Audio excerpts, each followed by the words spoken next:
കോഴിക്കോട് രാമനാട്ടുകരയിൽ ബംഗാളി സ്വദേശിയ 15-കാരിയെ ബലാത്സംഗത്തിന് ഇരയാക്കിയ കേസിലെ പ്രതി പിടിയിൽ. മലപ്പുറം കോട്ടയ്ക്കൽ പൂക്കിപ്പറമ്പ് സ്വദേശി വള്ളിക്കാട്ട് റിയാസ് ആണ് പിടിയിലായിരിക്കുന്നത്.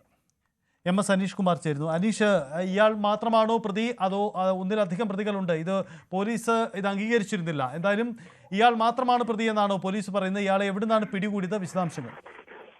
പോലീസ് ഇപ്പോഴും പറയുന്നത് ഈ കേസിൽ ഒരു പ്രതി മാത്രമാണ് ഉള്ളത്. അതായത് മുഖ്യപ്രതി ഇയാളാണ്. മറ്റൊരു പ്രതി ഈ പെൺകുട്ടിയെ പീഡനത്തിന് ഇരയാക്കിയ ശേഷം പിന്നീട് രാമനാട്ടുകരയിൽ കാറിൽ ഉപേക്ഷിക്കാൻ എത്തിയപ്പോൾ ആ വാഹനം ഓടിച്ച ആളാണ് മറ്റൊരു പ്രതി എന്ന് പറയുന്നു. അയാളെ നേരത്തെ കസ്റ്റഡിയിൽ എടുക്കുകയും ചെയ്തിരുന്നു. ഇതിനുശേഷം ഇയാൾക്ക് വേണ്ടിയുള്ള ഊർജിതമായ തെരച്ചിൽ പുരോഗമിക്കുകയായിരുന്നു. ചെന്നൈയിൽ നിന്നാണ് പ്രതിയെ പിടികൂടിയിരിക്കുന്നത്. മലപ്പുറം സ്വദേശിയായ ആളാണ് ഈ 29 വയസ്സുള്ള റിയാസ് എന്നയാൾ. ഈ കുട്ടിയുമായി കുറച്ച് ദിവസങ്ങൾക്ക് മുമ്പാണ് ഇയാൾ സൗഹൃദം കൂടുകയും പിന്നീട് കുട്ടിയെ കൂട്ടിക്കൊണ്ടുപോവുകയും ക്രൂരമായ ബലാത്സംഗത്തിന് ഇരയാക്കുകയും ചെയ്തിരിക്കുന്നത്. ഇയാൾ മലപ്പുറത്തു നിന്നും പിന്നെ പാലക്കാട്, സേലം, ബാംഗ്ലൂർ, മൈസൂർ തുടങ്ങിയ സ്ഥലങ്ങളൊക്കെ പോയ ശേഷം പിന്നീട് ചെന്നൈയിലെത്തി അവിടെ നിന്നും ഒറീസയ്ക്ക് പോകാനുള്ള തയ്യാറെടുപ്പിലായിരുന്നു. ഈ സമയത്താണ് റെയിൽവേ സ്റ്റേഷനിൽ വെച്ച് പോലീസ് ഇയാളെ പിടികൂടിയതെന്നാണ് വ്യക്തമാക്കിയിരിക്കുന്നത്. എന്തായാലും ഇയാളെ പിടികൂടുന്നതിലൂടെ ബാക്കി കാര്യങ്ങൾ വ്യക്തമാകുമെന്നാണ് പോലീസ് പറയുന്നത്. കൂടുതൽ ആളുകൾ ഈ കുറ്റകൃത്യത്തിൽ പങ്കെടുത്തിട്ടുണ്ടോ എന്നടക്കമുള്ള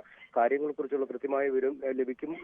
ഇയാൾ ഈ കുട്ടിയെ കൂട്ടിക്കൊണ്ട് പോയ ശേഷം ഈ മദ്യവും മയക്കുമരുന്നൊക്കെ നൽകി ഏതാണ്ട് അബോധാവസ്ഥയിലാക്കിയിരുന്നു. ഇതിനുശേഷമാണ് ഇയാൾ താമസിക്കുന്ന മുറിയിലേക്ക് കൊണ്ടുപോവുകയും അവിടെ വെച്ച് മറ്റ് 4 പേർ കൂടി ആ മുറിയിൽ ഉണ്ടായിരുന്നുവെന്ന് പോലീസ് സമ്മതിക്കുന്നുണ്ട്. പക്ഷെ അവരാരും ഈ കുട്ടിയെ ബലാത്സംഗം ചെയ്തില്ല എന്നാണ് പറയുന്നത്. പക്ഷേ കുടുംബം നേരത്തെ തന്നെ പറഞ്ഞത് ന്യൂസ് 18നോട് വെളിപ്പെടുത്തിയത് ഈ കുട്ടി ഈ ക്രൂരമായ ബലാത്സംഗത്തിന് ഇരയാക്കിയ ശേഷം വഴിയിൽ ഉപേക്ഷിച്ച് പോയപ്പോൾ ബന്ധുക്കളുടെ അടുത്തേക്ക് എത്തി ശരീരമാസകലം ചോര കിനിയുന്ന രീതിയിലായിരുന്നു ആ കുട്ടി എത്തിയത്. അപ്പോൾ തന്നെ പറഞ്ഞത് 5 പേർ തന്നെ ക്രൂരമായി ബലാത്സംഗം ചെയ്തു എന്നാണ്. അതായത് കൈകളും കാലുകളും ഒക്കെ പിടിച്ച് ബാക്കിയുള്ളവർ ഉപദ്രവിക്കുന്ന രീതിയിലേക്കൊക്കെ കാര്യങ്ങൾ ഉണ്ടായിരുന്നു. പക്ഷേ പോലീസ് പിന്നീട് പറയുന്നത് കുട്ടി നൽകിയ മൊഴി, പോലീസിന് നൽകിയ മൊഴിയും മജിസ്ട്രേറ്റിന് മുന്നിൽ രേഖപ്പെടുത്തിയ രഹസ്യമൊഴിയും ഡോക്ടർക്ക് നൽകിയ മൊഴിയുമൊക്കെ ഈ റിയാസ് എന്നയാൾ മാത്രമാണ് എന്ന രീതിയിലാണ് പറയുന്നത്. പക്ഷേ ഈ കുട്ടിക്ക് മറ്റുള്ളവരെ തിരിച്ചറിയാൻ പോലും കഴിയാത്ത വിധം ഒരു ബോധം നശിച്ച അവസ്ഥയിലായിരുന്നു കുട്ടി ഉണ്ടായിരുന്നത്. ഒപ്പം ഈ റിയാസ്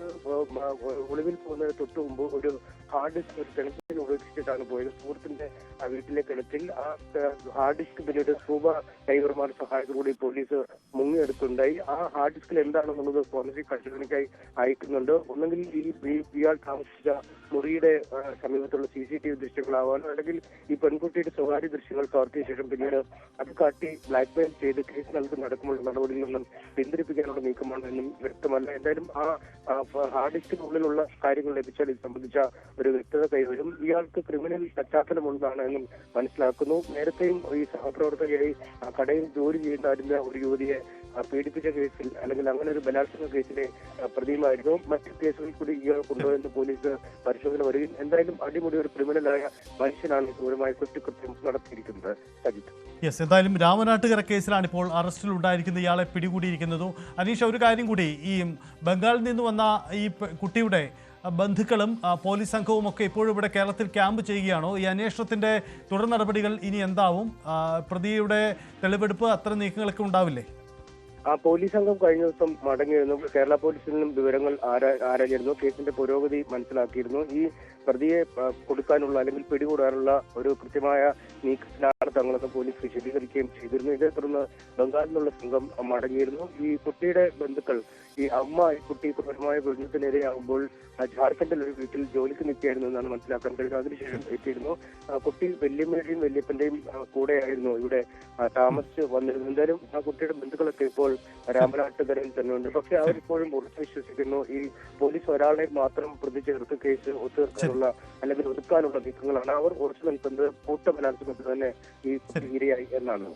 അതാണ് സാഹചര്യം. എന്തായാലും ഈ വാർത്തയിലേക്ക് തന്നെ നമുക്ക് മടങ്ങി വരാം. ഒരു വേഗത്തിലൊരു ഇടവേള എടുക്കേണ്ടതുണ്ട്. ഇടവേളയ്ക്ക് ശേഷം മടങ്ങി വരാം.